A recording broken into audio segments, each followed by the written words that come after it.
Mars. Not just a few astronauts, thousands of people are going to colonize Mars, and I am telling you that they're going to do this soon.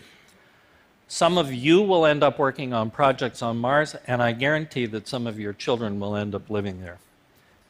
That probably sounds preposterous, so I'm going to share with you how and when that will happen. But first, I want to discuss the obvious question: why the heck should we do this? 12 years ago, I gave a TED Talk on 10 ways the world could end suddenly. We are incredibly vulnerable to the whims of our own galaxy. A single large asteroid could take us out forever. To survive, we have to reach beyond the home planet. Think what a tragedy it would be if all that humans have accomplished were suddenly obliterated. And there's another reason we should go. Exploration is in our DNA. 2 million years ago, humans evolved in Africa and then slowly but surely spread out across the entire planet by reaching into the wilderness that was beyond their horizons. This stuff is inside us. And they prospered doing that. Some of the greatest advances in civilization and technology came because we explored. Yes, we could do a lot of good with the money it will take to establish a thriving colony on Mars. And yes, we should all be taking far better care of our own home planet. And yes, I worry we could screw up Mars the way we've screwed up Earth. But think for a moment what we had when John F. Kennedy told us we would put a human on the moon. He excited an entire generation to dream. Think how inspired we will be to see a landing on Mars. Perhaps then we will look back at Earth and see that that is one people instead of many, and perhaps then we will look back at Earth as we struggle to survive on Mars and realize how precious the home planet is. So, let me tell you about the extraordinary adventure we're about to undertake. But first, a few fascinating facts about where we're going. This picture actually represents the true size of Mars compared to Earth. Mars is not our sister planet. It's far less than half the size of the Earth. And yet, despite the fact that it's smaller, the surface area of Mars that you can stand on is equivalent to the surface area of the Earth that you can stand on, because the Earth is mostly covered by water. The atmosphere on Mars is really thin, 100 times thinner than on Earth, and it's not breathable. It's 96% carbon dioxide. It's really cold there. The average temperature is minus 81 degrees, although there is quite a range of temperature. A day on Mars is about as long as a day on Earth, plus about 39 minutes. Seasons and years on Mars are twice as long as they are on Earth. And for anybody who wants to strap on some wings and go flying one day, Mars has a lot less gravity than on Earth, and it's the kind of place where you could jump over your car instead of walk around it. Now, as you can see, Mars isn't exactly Earth-like, but it's by far the most livable other place in our entire solar system. Here's the problem. Mars is a long way away, 1,000 times farther away from us than our own moon. The moon is 250,000 miles away, and it took Apollo astronauts 3 days to get there. Mars is 250 million miles away, and it will take us 8 months to get there, 240 days.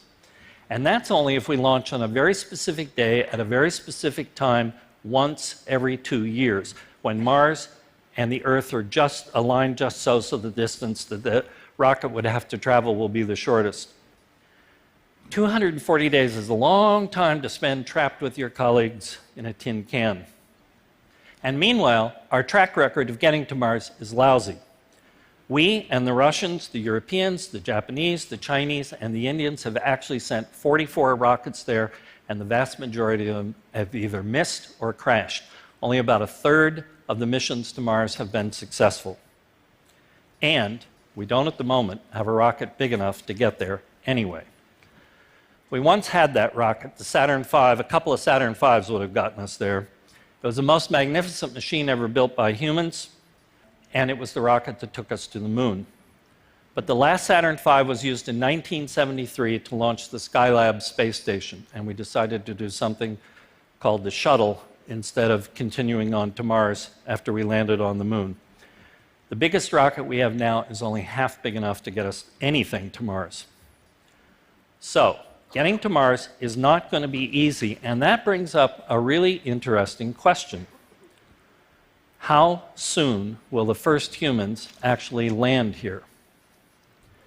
Now, some pundits think if we got there by 2050, that'd be a pretty good achievement. These days, NASA seems to be saying that it can get humans to Mars by 2040. Maybe they can. I believe that they can get human beings into Mars orbit by 2035. But frankly, I don't think they're going to bother in 2035 to send a rocket to Mars because we will already be there. We're going to land in Mars in 2027. And the reason is this man is determined to make that happen. His name is Elon Musk. He's the CEO of Tesla Motors and SpaceX. Now, he actually told me that we would land on Mars by 2025, but Elon Musk is more optimistic than I am, and that's going a ways, so I'm giving him a couple of years of slack. Still, you got to ask yourself, can this guy really do this by 2025 or 2027? Well, let's put a decade with Elon Musk into a little perspective. Where was this 10 years ago? That's the Tesla electric automobile. In 2005, a lot of people in the automobile industry were saying we would not have a decent electric car for 50 years. And where was that? That is SpaceX's Falcon 9 rocket lifting 6 tons of supplies to the International Space Station. 10 years ago, SpaceX had not launched anything or fired a rocket to anywhere.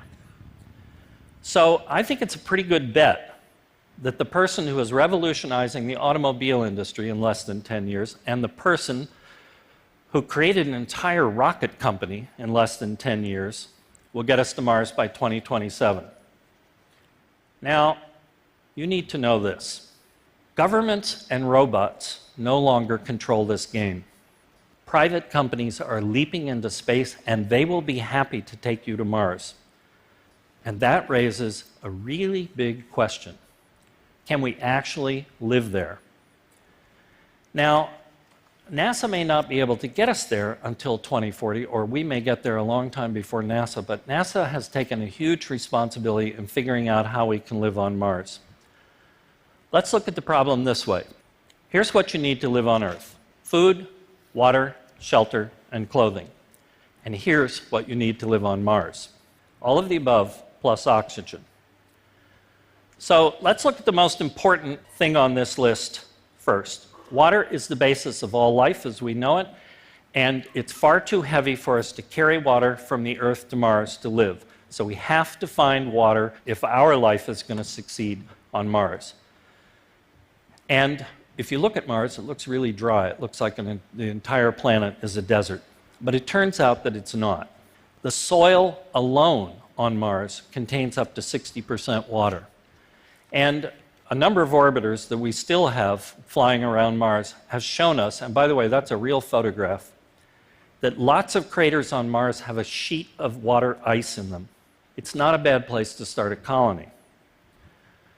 Now, here's a view of a little dig the Phoenix lander did in 2008, showing that just below the surface of the soil is ice. That white stuff is ice. In the second picture, which is 4 days later than the first picture, you can see that some of it is evaporating. Orbiters also tell us that there are huge amounts of underground water on Mars, as well as glaciers.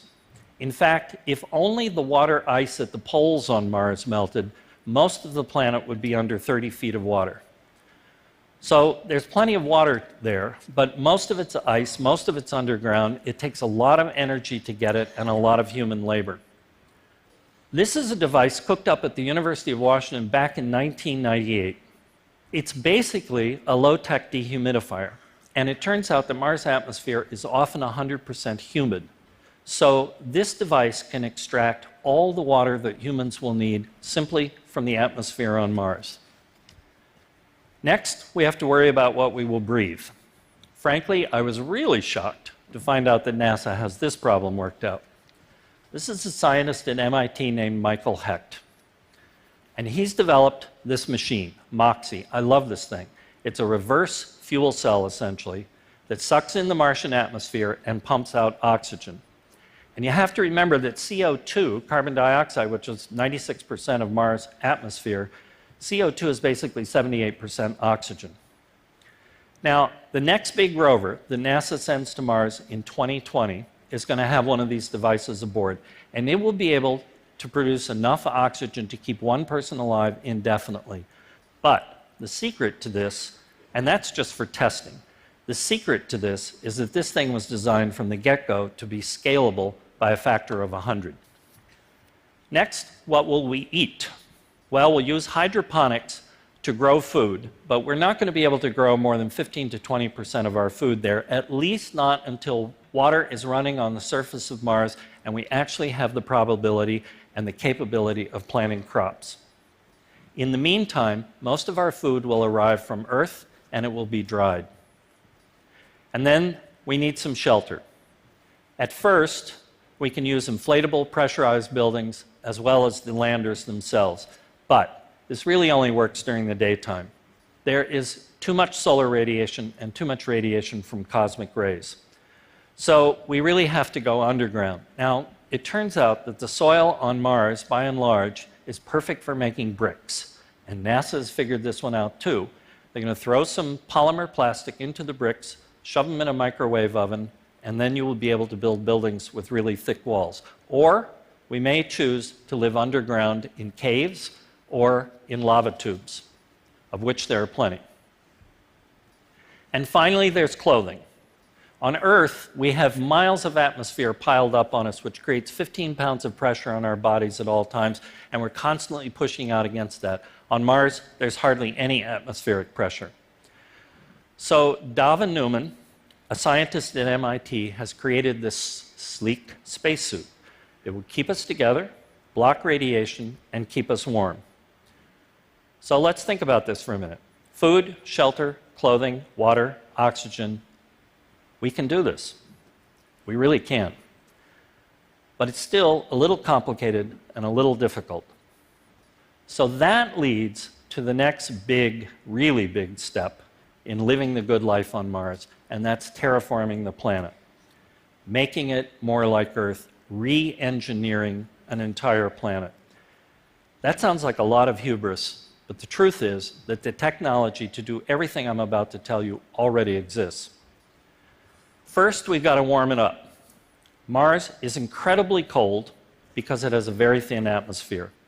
The answer lies here at the South Pole and at the North Pole of Mars, both of which are covered with an incredible amount of frozen carbon dioxide, dry ice.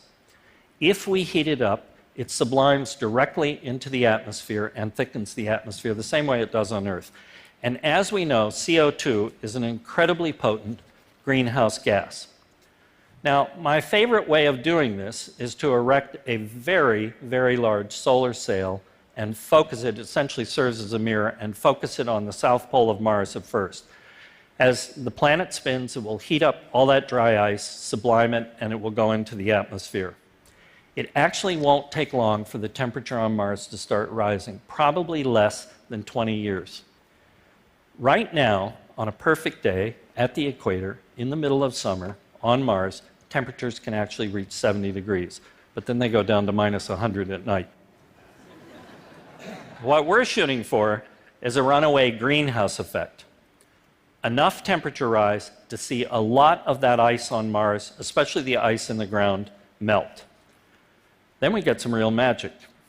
As the atmosphere gets thicker, everything gets better. We get more protection from radiation, more atmosphere makes us warmer, makes the planet warmer, so we get running water, and that makes crops possible. Then more water vapor goes into the air, forming yet another potent greenhouse gas. It will rain and it will snow on Mars. And a thicker atmosphere will create enough pressure so that we can throw away those spacesuits. We only need about 5 pounds of pressure to survive. Eventually, Mars will be made to feel a lot like British Columbia. we'll still be left with the complicated problem of making the atmosphere breathable, and frankly, that could take 1,000 years to accomplish. But humans are amazingly smart and incredibly adaptable. There is no telling what our future technology will be able to accomplish, and no telling what we can do with our own bodies. In biology right now, we are on the very verge of being able to control our own genetics, what the genes in our own bodies are doing, and certainly, eventually, our own evolution. We could end up with a species of human being on the Earth that is slightly different from the species of human beings on Mars. But what would you do there? How would you live? It's going to be the same as it is on Earth. Somebody's going to start a restaurant. Somebody's going to build an iron foundry. Someone will make documentary movies of Mars and sell them on Earth. Some idiot will start a reality TV show. There will be software companies. There will be hotels. There will be bars. This much is certain. It will be the most disruptive event in our lifetimes, and I think it will be the most inspiring. Ask any 10-year-old girl if she wants to go to Mars. Children who are now in elementary school are going to choose to live there. Remember when we landed humans on the moon? When that happened, people looked at each other and said, if we can do this, we can do anything. What are they going to think when we actually form a colony on Mars? Most importantly, it will make us